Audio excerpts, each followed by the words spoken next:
জয়িতা তার স্বামী অর্ঘ্য, শাশুড়ি মা পিয়ালি দেবী এবং শ্বশুরমশাই সুদীপ বাবুর সঙ্গে বাস করে। জয়িতা এবং তার স্বামী দুজনেই ভীষণ পরিমাণে কিপটা প্রকৃতির ছিল। বিশেষ করে যখনই খাওয়া দাওয়ার সময় আসে তখনই তারা চেষ্টা করে সব থেকে কম খরচা বহন করতে। এমনই একদিন, কি ব্যাপার অর্ঘ্য, তুমি বাজার থেকে ফাঁকা ব্যাগ নিয়ে বাড়ি ফিরলে কেন? আমি তোমাকে যে বললাম আলু, পটল, ঝিঙে, কুমড়ো, মাছ, মাংস সবকিছু নিয়ে আসতে, আর তুমি তো কিছুই নিয়ে এলে না। আমি দুপুরবেলা কি রান্না করব তাহলে? একবার বাজারে গিয়ে দেখো না, বিভিন্ন কাঁচা আনাজের যা দাম, তার সাথে মাছ মাংসের যা দাম হয়েছে, কিছু তো কেনাই যাচ্ছে না। সমস্ত সবজি 100 টাকা করে কিলো। তাই আমি যদি এত টাকা বাজারের পেছনে খরচা করে দিই তাহলে তো আমাদের কোনো টাকাই জমবে না। অর্ঘ্যর কথা শুনে জয়িতা কি বলবে বুঝে উঠতে পারে না। তাই সেদিন দুপুরবেলা তারা কোনো মতে আলু সিদ্ধ এবং ভাত খেয়ে নেয়। আর সেদিন সন্ধ্যাবেলাতে জয়িতার প্রতিবেশী মালা জয়িতাদের বাড়িতে আসে জয়িতার পরিবারকে নিমন্ত্রণ করার জন্য। তাই রাত্রিবেলা আর জয়িতাকে রান্না বান্না করতে হয় না। জয়িতা এবং তার পরিবার সবাই মিলে মালার বাড়িতে নিমন্ত্রণ খেতে চলে যায়। আর সেখানে গিয়ে তারা দেখে যে মালা বিভিন্ন রকমের সবজি, তরি তরকারি, মাছ, মাংস, পনির ইত্যাদি রান্না করেছে। তোমরা কিন্তু একদম লজ্জা করে খাবে না কেমন? তোমাদের যা সবজি তরকারি দরকার সব চেয়ে চিনতে নেবে। আমাদের বাড়িতে আমরা অঢেল খাবার দাবারের ব্যবস্থা করেছি। মালার এমন কথা শুনে জয়িতা এবং তার পরিবার একেবারে অবাক হয়ে যায়, কারণ জিনিসপত্রের দাম অনেক বেড়ে যাওয়ায় জয়িতা কিছুতেই বাড়িতে ভালো মন্দ রান্নাবান্না করতে পারে না। আর অন্যদিকে মালা একেবারে ইলাহিভাবে লোকজনকে নিমন্ত্রণ করে খাওয়াচ্ছে। তাই সেই বিষয়টা জয়িতাকে ভীষণই অবাক করে। আচ্ছা মালা, তুমি যে এত খাবার দাবারের ব্যবস্থা করেছো, এতে তো তোমার অনেক খরচা হয়ে গেছে। আর আমাদের বাজারে জিনিসপত্রের যা দাম, তুমি এত জিনিসপত্র কিনলে কোথা থেকে? তুমি পাগল নাকি যে আমি এত টাকা দিয়ে এই বাজার থেকে আগুন ছোঁয়া দামি জিনিসপত্র কিনবো? আমি মালতীপুর গ্রাম থেকে সব বাজার কিনে নিয়ে এসেছি। ওখানে খুব সস্তায় বাজার পাওয়া যায়। তাই আমি প্রত্যেকদিন সকালবেলা ঘুম থেকে উঠে ট্রেনে করে গ্রামে চলে যাই। ওখান থেকেই তো বেশি বেশি করে বাজার কিনে নিয়ে চলে আসি। তাতে আমার অনেক টাকা কিন্তু সাশ্রয় হয়।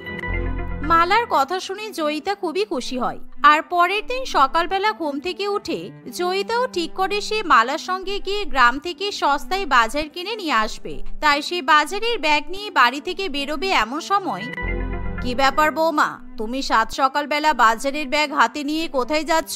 আমাদের তো জলখাবারের সময় হয়ে গেল। তুমি জলখাবার তৈরি করবে না? না মা, আমি আর জলখাবার তৈরি করতে পারবো না, কারণ আমি মালতীপুর গ্রামে বাজার করতে যাচ্ছি। ওখানে বাজার খুব সস্তা। তাই আজকে আপনি জলখাবার নিজে তৈরি করে ফেলুন, আমি দুপুরে এসে রান্না করব। এই বলে জয়িতা বাজারের ব্যাগ নিয়ে বেরিয়ে পড়ে। অন্যদিকে পিয়ালি দেবী তার বৌমার উপর রেগে যায়। আর অন্যদিকে জয়িতা এবং মালা গ্রামে যাওয়ার জন্য ট্রেন ধরবে বলে স্টেশনে গিয়ে পৌঁছায়। কিছুক্ষণের মধ্যেই তারা দুজনে ট্রেনে করে মালতীপুর গ্রামে চলে যায়। আর সেখানে গিয়ে চারিদিকে বিভিন্ন ধরনের বাজার দেখে জয়িতা একেবারে অবাক হয়ে ওঠে। ওরে বাবা, এখানে কত ধরনের বাজার! আর আমাদের বাজারের তুলনায় এই বাজার তো অনেক বড়। সব বাজারওয়ালারা কত সস্তায় জিনিসপত্র বিক্রি করছে। হ্যাঁ, সেই জন্যই তো আমি এখান থেকে বাজার কিনে নিয়ে যাই। পটল, ঝিঙে, কুমড়ো সব 20 টাকায় বিক্রি হয়। আর মাছ মাংস তো পুরো হাফ দামে দিয়ে দেয়। এই বলে মালা এবং জয়িতা দুজনে মিলে গ্রামের বাজার থেকে বেশি বেশি করে জিনিসপত্র কিনতে শুরু করে। আর তাদের বাজার করা হয়ে গেলে তারা আবার ট্রেনে করে শহরে ফিরে যায়। কিন্তু এভাবে ট্রেনে করে যাতায়াতের ফলে জয়িতার অনেকটা সময় নষ্ট হয়। প্রায় বেলা 2টো বেজে যায়। তুমি বেলা 2টোর সময় গ্রাম থেকে বাজার করে ফিরলে, আর এখন তুমি রান্না বান্না করবে কখন? আমরা খাবোই বা কখন? ওই মালা আর ওর পরিবার বিকেল 5টার সময় দুপুরের খাবার খায়, কিন্তু আমাদের বাড়িতে এরকম কিছু চলবে না। আপনি একটু অপেক্ষা করুন মা, আমি এখনই রান্না বান্না করে দিচ্ছি। আসলে গ্রামে গিয়ে অনেক সস্তায় বাজার পেয়েছি তো, তাই সব বাজার করতে করতে দেরি হয়ে গেল। এই বলে জয়িতা রান্নাঘরে গিয়ে সেই সস্তার বাজার দিয়ে রান্নাবান্না করতে শুরু করে দেয়। কিন্তু দুঃখের বিষয়, যখন সে আনাজ, শাকসবজি, মাছ মাংস পরিষ্কার করতে যায় তখন সেগুলো থেকে পচা গন্ধ বেরিয়ে আসে, যার ফলে রান্না করার সময় সেই জিনিসপত্রের মধ্যে থেকে অর্ধেক জিনিস জয়িতাকে কেটে কেটে বাদ দিতে হয়। আমি গ্রাম থেকে সস্তায় এত জিনিসপত্র কিনে নিয়ে আসলাম, আর বেশিরভাগটাই তো পচা বেরোচ্ছে, কিন্তু এগুলো দেখে তো একদমই পচা বলে মনে হচ্ছে না। কিলো কিলো জিনিসপত্র কিনে নিয়ে আসলাম আর রান্না করার সময় একদমই একটুখানি হয়ে গেল। কালকে আবার যখন গ্রামে বাজার করতে যাব তখন বাজারওয়ালাগুলোকে ভালো করে ধোলাই দিয়ে আসবো। এই বলে জয়িতা কোনো রকমে অল্প অল্প খাবার দাবার রান্না করে আর সে যখন সবাইকে খাবার পরিবেশন করে এমন সময়, এ কি বৌমা, কিপটামির তো একটা সীমা থাকে। তুমি নাকি গ্রাম থেকে সস্তার মাছ মাংস আনাজ সবজি কিনে নিয়ে এসেছো, তাহলে আবার খেতে দেবার সময় এত কম কম করে দিচ্ছ কেন? এরকম অর্ধেক মাছ তারপর অল্প সবজি দিয়ে ভাত খাওয়া যায় নাকি? না না বাবা, আসলে অনেক বেলা হয়ে গেছে তো, তাই আমি ভাবলাম আপনারা হয়তো অল্প অল্প করে খাবার খাবেন, তাই আমি বেশি রান্না বান্না করলাম না। এই কথা শুনে জয়িতাকে সবাই বকাবকি করতে শুরু করে, কিন্তু জয়িতা কিছুতেই সবাইকে সত্যি কথা বলে না, কারণ সে ভালো করেই জানে পচা বাজারের কথা শুনলে সবাই তাকে আরো বকাবকি করবে। আর পরের দিন সকালবেলা ঘুম থেকে উঠে জয়িতা আবার মালার সঙ্গে ট্রেনে করে গ্রামের সস্তা বাজারে চলে যায়। সেখানে গিয়ে জয়িতা বাজারওয়ালাদের সঙ্গে ঝগড়া করতে শুরু করে। আরে দিদি, আপনি গ্রামের সস্তার বাজার থেকে সবজি নিয়ে যাচ্ছেন, সুতরাং একটা দুটো কানা বেগুন বা পচা আলু তো বেরোতেই পারে, তার জন্য তো আমাদের দোষ দিলে হবে না। আপনার যদি পোষায় আপনি সস্তায় বাজার কিনুন, তা নাহলে শহর থেকে বেশি বেশি দাম দিয়ে বাজার করতে পারেন। হ্যাঁ রে জয়িতা, উনি ঠিক কথাই বলছেন। আর তুই আনাজপত্র থেকে পচে যাওয়া অংশ কেটে বাদ দিতে গেছিস কেন? আমি তো ওইসব মিলিয়েই রান্না বান্না করি। ওই যে যেদিনকে তোদের নিমন্ত্রণ করে খাওয়ালাম না, সেদিনকেও তো সব পচা আনাজ শাকসবজি যা পেয়েছি মিলিয়ে মিশিয়ে রান্না করে দিয়েছি। পচা হোক আর ভালো হোক, শাকসবজি আনাজ একই রকমের হয়, তাই খেলে কিছুই বোঝা যায় না। মালার কথা শুনে জয়িতা একেবারে অবাক হয়ে যায়, কারণ সে যে তাদের কিরকম পচা বাজার রান্না করে খাওয়াবে সেটা জয়িতার স্বপ্নেও ভাবতে পারেনি। কিন্তু যাই হোক না কেন, এরকম গ্রাম থেকে সস্তায় বাজার করে জয়িতার অনেক টাকা বেঁচে যায়। তাই সেদিনও জয়িতা গ্রাম থেকে বেশি বেশি করে সবজি এবং আনাজপত্র কিনে নিয়ে চলে আসে। আর বাড়িতে গিয়ে সে যখন আবার রান্নাবান্না করে তখন, যাক বাবা, আজকে গ্রাম থেকে বাজার কিনে লাভ হয়েছে, কারণ একটা জিনিসও পচা বেরোয়নি। তা না হলে আজকেও যদি কম রান্না বান্না করতাম তাহলে আমার শ্বশুর শাশুড়ি মায়ের কাছ থেকে আমাকে বকা শুনতে হতো। এই বলে জয়িতা তার পরিবারকে খাবার পরিবেশন করে, কিন্তু সেই খাবার দেখে সবার গা গুলিয়ে ওঠে, কারণ প্রত্যেকটা খাবারে পোকা ভেসে ওঠে।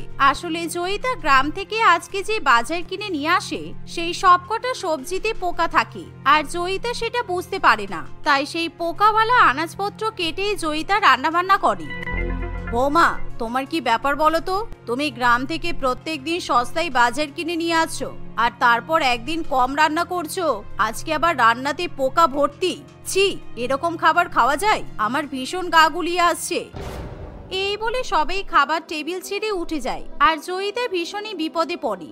একদিকে গ্রাম থেকে সস্তায় বাজার করতে গিয়ে তার অনেক টাকা বেঁচে যায় ঠিকই, কিন্তু অন্যদিকে সেই বাজার করা সবজি পচা হয় কিংবা তাতে পোকা থাকে। তাই জয়িতা কি করবে কিছুই বুঝে উঠতে পারে না। আর পরের দিন সকালবেলা ঘুম থেকে উঠে জয়িতা ঠিক করে সে ট্রেনে করে গ্রামে বাজার করতে যাবে না। কিন্তু এমন সময় মালা জয়িতাকে ফোন করে। না গো, আমি আর গ্রামে বাজার করতে যাব না, কারণ আমার শরীরটা ভালো নেই। তুমি গিয়ে বাজার করে নিয়ে এসো। এ বাবা, তুমি আজকেই বাজার করতে যাবে না? আজকে ওই গ্রামের সব থেকে বড় বাজার বসবে, প্রত্যেক দিনের তুলনায় অনেক বেশি সস্তায় জিনিসপত্র পাওয়া যাবে, আর তুমি আজকেই যাবে না বলছো? ঠিক আছে, যেটা ভালো হয় সেটাই করো। মালার কথা শুনে জয়িতা বিপাকে পড়ে যায়, কারণ আজকে যদি সে গ্রামে বাজার করতে না যায় তাহলে হয়তো অনেক সস্তায় জিনিসপত্র কেনা সে মিস করে যাবে। তাই জয়িতা নিজেকে আটকে রাখতে পারে না, সে আজকেও বাজারের ব্যাগ নিয়ে মালার সঙ্গে গ্রামে বাজার করতে চলে যায়। ওরে বাবারে মালা, আজকে ট্রেনে কত ভিড় গো, আমি তো দাঁড়াতেই পারছি না, আমার খুব কষ্ট হচ্ছে। ওরে বাবা, ওই দেখো আমার পায়ের নখ একেবারে চাপা দিয়ে দিল। উফ, কনুইয়ের গুঁতো মারছে। দূর বাবা। এরকম ভাবে জয়িতা এবং মালা ট্রেনের ভিড়ের মধ্যে একেবারে চ্যাপ্টা হয়ে যায়। কিন্তু মালার যেহেতু ভিড় ট্রেনে করে যাতায়াত করার অভ্যাস আছে, তাই মালা সেরকম কষ্ট হয় না। কিন্তু বিপদে পড়ে জয়িতা, কারণ চারিদিক থেকে গুঁতো খেতে খেতে তার হাত পা একেবারে ব্যথা হয়ে যায়। আরে সবাই আজকে গ্রাম থেকে সস্তায় বাজার করতে যাচ্ছে, তাই জন্য তো ট্রেনে এত ভিড়। তুমি একটু অপেক্ষা করো, সবাই তো এখনই নেমে যাবে। এভাবেই তারা কোনো মতে কিছুক্ষণ পর মালতীপুর স্টেশনে গিয়ে পৌঁছায়। আর সেখানে গিয়ে জয়িতা দেখে যে একদিক থেকে তার শাড়ি একেবারে ছিঁড়ে গেছে, আর তার পায়ে চাপা খেয়ে রক্ত জমেছে। সেই সাথে হাত পা ব্যথা নিয়ে জয়িতা একেবারে নড়তে পারে না। ওরে বাবারে, আমার খুব কষ্ট হচ্ছে। আজকে মনে হয় এই সস্তায় বাজার করতে গিয়ে আমার প্রাণটাই চলে যাবে। তবুও জয়িতা সস্তার বাজারের লোভ ছাড়তে পারে না। তারা দুজনে মিলে অনেক অনেক বাজার করতে শুরু করে দেয়। কিন্তু বাজার করার পর টাকা দেওয়ার সময় মালা দেখে যে সে বাড়ি থেকে পার্স নিয়ে আসতে ভুলে গেছে। এই জয়িতা, আমি আজকে সারা সপ্তাহের জন্য মোট 2000 টাকার বাজার করেছি। তুমি টাকাটা দিয়ে দাও না, আমি তোমাকে পরে ফেরত দিয়ে দেব, কারণ আমি আমার পার্স নিয়ে আসতে ভুলে গেছি। মালার কথা শুনে জয়িতা একেবারে আটকে ওঠে, কারণ সে ভালো করেই জানে একবার যে মালাকে টাকা ধার দেয় সে আর কোনোদিনও সেই টাকা ফেরত পায় না। কিন্তু এখন জয়িতার কিছু করার থাকে না, তাই সে বাধ্য হয়ে মালাকে 2000 টাকা বাজার করার জন্য ধার দিয়ে দেয়। আর তারা যখন আবার ট্রেনে করে শহরের দিকে ফিরে যায়, তখন সেই ভিড় ট্রেনের মধ্যে জয়িতাকে আবার কষ্ট পেতে হয়। আমার সস্তায় বাজার করতে গিয়ে 2000 টাকা চলে গেল, তারপর আমাকে গুঁতো খেয়ে মরতে হলো। আমার আর ভালো লাগে না, আমি আর কোনোদিনও এরকম গ্রাম থেকে সস্তায় বাজার করব না। এভাবেই বাজার করে জয়িতা যখন বাড়িতে ফিরে যায়, তখন তাকে দেখে তার পরিবার একেবারে অবাক হয়ে যায়। এমন সময় জয়িতা কাঁদতে কাঁদতে সবাইকে সত্যি ঘটনা জানায়। আর কিছুক্ষণ পর জয়িতা যখন বাজারের ব্যাগ থেকে সবজি, আনাজপত্র, মাছ মাংস বাইরে বের করে, তখন এ কি বৌমা, তোমার গ্রামের সস্তা বাজার সব তো ভিড়ের মধ্যে একেবারে গলে পেটকে গেছে। দেখো ভালো করে, তুমি কোনো কিছু রান্না বান্না করতে পারবে না। ইস, জিনিসপত্রগুলোর কি অবস্থা হয়েছে। জয়িতা দেখে যে সত্যি তার গ্রাম থেকে নিয়ে আসা বাজারগুলোর খুব শোচনীয় অবস্থা হয়েছে, কারণ ট্রেনের মধ্যে ভিড়ে সমস্ত জিনিসপত্র একেবারে চ্যাপ্টা হয়ে যায়। আর যা দেখে জয়িতা আরো রেগে যায়। তাই সেদিন জয়িতা মাছ মাংস কিংবা সবজি কিছুই রান্না বান্না করতে পারে না। আর পরের দিন থেকে জয়িতা কিছুতেই গ্রামের বাজারে বাজার করতে যেতে চায় না। কিন্তু সে যখন মালাকে ফোন করে টাকা চাইতে শুরু করে, তখন আরে আমি তো তোমাকে মালতীপুর গ্রামে সস্তার বাজারের খোঁজ দিয়েছি, তারপরও তুমি আমার কাছে এরকম ভাবে টাকা চাইবে? এটা কি করে হয় বলো তো? আচ্ছা তুমি চিন্তা করো না, আমার কাছে যখন টাকা আসবে আমি তোমাকে 2000 টাকা ফেরত দিয়ে দেব, কিন্তু এখন আমার কাছে টাকা নেই। এই বলে মালা ফোন রেখে দেয়। আর জয়িতা ভালো মতোই বুঝতে পারে তার টাকা একেবারে চম্পট হয়ে গেছে। তাই সেদিনের পর থেকে জয়িতা কখনো গ্রামের সস্তা বাজারের ফাঁদে পা দেয় না, আর সে বেশি কিপটামিও করে না। জয়িতা এবার শহরের সাধারণ বাজার থেকে বাজার করতে শুরু করে। সোনিয়া তার স্বামী নিখিল এবং শাশুড়ি মা মোনা দেবীর সঙ্গে বসবাস করে। সোনিয়ার পরিবার অত্যন্ত বড়লোক হওয়ায় সে যখনই বাইরে বেরোয় তখন প্রাইভেট জেট কিংবা ফ্লাইট ছাড়া কোনো কিছুতে যাতায়াত করে না। সোনিয়া সাধারণভাবে বাস, ট্রাম, ট্রেন, রিক্সা কিংবা অটোতে চড়তে পারে না। সে সবসময় এসির মধ্যে থাকতেই পছন্দ করে। একদিন সোনিয়া এবং তার পরিবারের সকলে ঠিক করে যে তারা হিমাচল প্রদেশে মানালিতে ঘুরতে যাবে। বলছি সোনিয়া, তোমার জন্য একটা খারাপ খবর আছে। আমি আজকে ফ্লাইট বুক করার জন্য মিস্টার সমরেশের সাথে দেখা করতে গিয়েছিলাম, কিন্তু কি হয়েছে নিখিল? পরিষ্কার করে খুলে বলো না। দেখো, এই বছরে কিন্তু আমাকে মানালিতে ক্লিক করতেই হবে, কারণ মিস ডিসুজা মানালি থেকে ঘুরে এসে নিজেকে বাঘ মনে করছে। সোশ্যাল মিডিয়াতে এমন ভাবে ফটো আপলোড করছে যেন আর কেউ মানালি ঘুরতে যেতে পারে না। তাই আমাকে ওকে টেক্কা দিতেই হবে। আরে সেসব তো ঠিক আছে, কিন্তু মানালি যাওয়ার জন্য ফ্লাইটের টিকিট অলরেডি বুক হয়ে গেছে, আর একটাও সিট ফাঁকা নেই। এমনকি আমি ইকোনমি ক্লাসও ট্রাই করেছি, সেখানেও সিট পাইনি। শুধুমাত্র একটাই অপশন আছে, আর সেটা হলো ট্রেন। ট্রেনে যাতায়াত করার কথা শুনে সোনিয়া ভীষণ পরিমাণে ভয় পেয়ে যায়, কারণ সে জন্মের পর থেকে জীবনে কোনোদিনও ট্রেনে ট্রাভেল করেনি। কি, তুমি কি পাগল হয়ে গেছো নাকি? আমি এত বড়লোক বাড়ির বউ হয়ে ট্রেনে করে ট্রাভেল করব? কোনো মতেই পসিবল নয়। তুমি প্রাইভেট প্লেন বুক করো, আমি কিছুতেই ওই গরিবদের ট্রেনে ট্রাভেল করতে পারবো না। দেখো, ট্রেনে করে হিমাচল প্রদেশ যাওয়া ছাড়া আমি কোনো রাস্তাই দেখতে পাচ্ছি না। আর তুমি যদি ট্রেনে করে না যেতে চাও তাহলে পরের বছর আমরা মানালি যাব, আর এই বছরে মানালি যেতে গেলে তোমাকে ট্রেনে করেই যেতে হবে। ও গড, 2 দিন ধরে ওই ট্রেনে বসে থাকতে হলে আমি তো মরেই যাব। কিন্তু এখন তো আর কোনো উপায়ও নেই দেখছি। সোনিয়া ট্রেনে করে হিমাচল প্রদেশ ও মানালিতে যেতে রাজি হয়ে যায়। নিখিল তার বউয়ের কথা মতো তার বউয়ের জন্য এবং মায়ের জন্য ট্রেনের সিট বুক করে নেয় এবং টিকিট কেটে ফেলে। সোনিয়া ও মোনা দেবী ঘুরতে যাওয়ার জন্য নিজেদের ব্যাগপত্র গুছিয়ে ফেলে। তারা সময় মতো সমস্ত লাগেজ নিয়ে হাওড়া স্টেশনে পৌঁছে যায়। স্টেশনে গিয়ে অত্যন্ত ভিড় দেখে সোনিয়ার মাথা ঘুরে যায়। ওরে বাবা নিখিল, এটা কোথায় এসে পড়লাম? এখানে কত লোক, সবাই মাথায় কেমন মোট বয়ে নিয়ে যাচ্ছে। ইস, কেমন দুর্গন্ধ হচ্ছে, আমার গা একেবারে গুলিয়ে আসছে এই ভিড় দেখে। দেখো বৌমা, এখন কিছু করার নেই। সবাই যেমন ট্রেনে করে ট্রাভেল করছে, তেমন আমাদেরকেও ট্রেনে ট্রাভেল করতে হবে। তুমি তোমার বড়লোকি চাল পরে দেখাবে, আগে চলো আমরা ট্রেনে গিয়ে উঠে পড়ি, না হলে কিন্তু ট্রেন ছেড়ে দেবে। এই বলে তারা তাদের ব্যাগপত্র নিয়ে ট্রেনে উঠে পড়ে। ট্রেনে ওঠার পর সোনিয়ার নানান রকমের অসুবিধা হয়। ট্রেনের মধ্যে বিভিন্ন ধরনের লোকের যাতায়াত দেখে তার গা ঘিন ঘিন করতে শুরু করে। কিছুক্ষণের মধ্যে হাওড়া স্টেশন থেকে ট্রেন ছেড়ে দেয়। সোনিয়া নিজের সিটে বসে থাকে, ঠিক সেই সময় একটি লোক তার কাছে আসে। ও বৌদি, সরে যান, আপনি আপনার সিটে গিয়ে বসুন। আমার সিটে বসে আছেন কেন? এই সিটটা আমার রিজার্ভ করা সিট, সেই 3 মাস আগে থেকে টিকিট কেটে রেখেছি। আপনি আমার সিটে আরাম করে বসে আছেন, সরুন সরুন। এই শুনুন, ভদ্রভাবে কথা বলুন। আর আমাকে দেখে আপনার কি বৌদি বলে মনে হচ্ছে? ম্যাডাম বলে সম্বোধন করুন আমাকে, কারণ আমি যেখানে বসি সেই জায়গাটা আমার হয়ে যায়। ওরে বাবা রে, বড় লোকের পাগলি বউ রে, বলে যেখানে উনি বসেন সেখানটাই নাকি ওনার হয়ে যায়। তাহলে আমার সিট ছেড়ে আপনি ট্রেনের মাটিতে বসুন, আর সেই মাটিটাও আপনার হয়ে যাবে। আপনি যদি এই সিটটা থেকে না ওঠেন তাহলে কিন্তু টিটিকে আপনাকে ট্রেন থেকে নামিয়ে দেবো বলে দিলাম। টিকিট না কেটে ফ্রিতে ট্রাভেল করার ধান্দা। নিজের বউকে অচেনা একজন ব্যক্তির সঙ্গে ঝগড়া করতে দেখে নিখিল তার কাছে আসে এবং তাদের মধ্যে ঝগড়া থামিয়ে দেয়। নিখিল টিকিটের মধ্যে সিট নম্বর মিলিয়ে দেখে সোনিয়া অন্য একজন ভদ্রলোকের সিটে বসে আছে। নিখিল সোনিয়াকে ভালোভাবে বুঝিয়ে তার প্রকৃত সিটে এনে বসায়। সোনিয়া এই বিষয়টা নিয়ে বড্ড বেশি চটে যায়। নিখিল, তোমার কি কোনো বুদ্ধি শুদ্ধি নেই? আজকে তোমার জন্য আমি ভুল সিটে বসেছিলাম, আর আমাকে ওই লোকটার কাছে অপমানিত হতে হয়েছে। অসভ্য ম্যানারলেস লোক একটা, মহিলাদের সাথে কিভাবে কথা বলতে হয় সেটাও জানে না, অসভ্য লোক। আচ্ছা আচ্ছা ঠিক আছে, আর ঝগড়া করতে হবে না। ট্রেনের মধ্যে উঠে অচেনা লোকেদের সাথে এত ঝগড়া করতে নেই। এখানে চুপ করে বসো, আমি তোমার জন্য স্টেশন থেকে স্যান্ডউইচ আর একটা বিস্কুট কিনে এনেছি, খেয়ে নাও। তুমি কি পাগল নাকি? আমি ওই স্টেশনের আনহেলদি স্যান্ডউইচ আর বিস্কুট খাবো? আমি ওসব খেতে পারবো না। দেখো বৌমা, ট্রেনে এসব ঝামেলা করো না। এখনো কিন্তু 2 দিন আমাদেরকে ট্রেনেই থাকতে হবে। এখন চুপচাপ যা খাবার পাচ্ছ তাই খেয়ে নাও, না খেতে পারলে কিন্তু শরীর খারাপ করবে।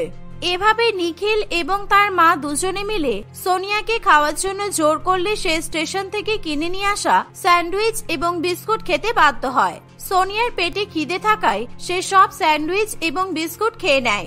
খাওয়ার পর যে প্যাকেটগুলো ফেলবো তার একটা জায়গাও তো নেই। কি বাজে পরিবেশ রে বাবা! ট্রেনের মধ্যে চারপাশের লোকরা ক্যাচক্যাচ করছে, তারপর না আছে ডাস্টবিন, না আছে ভালো টয়লেট।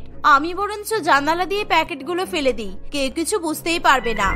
এই বলে সোনিয়া লুকিয়ে লুকিয়ে ট্রেনের জানালা দিয়ে হাত বাড়িয়ে নোংরা প্যাকেটগুলো ফেলে দেয়, আর সেই নোংরা প্যাকেটগুলো ট্রেনের দরজায় দাঁড়িয়ে থাকা কমলবাবুর মুখে এসে পড়ে। সে রাগে গজগজ করতে করতে সোনিয়ার কাছে আসে। এই যে ধনী বৌদি, এটা কি হলো শুনি? আমি ঠান্ডা হাওয়া খাওয়া বলে একটুখানি দরজার সামনে গিয়ে দাঁড়ালাম, আর আপনি ট্রেনের জানলা দিয়ে নোংরা প্যাকেটটা আমার মুখে ছুঁড়ে মারলেন। আমি কিন্তু আপনাদের নামে এবার সত্যি টিটির কাছে কমপ্লেন করব। আচ্ছা মুশকিল তো, সেই ট্রেনে ওঠার পর থেকে আপনি তো একইভাবে আমার পেছনে লেগেই আছেন দেখছি।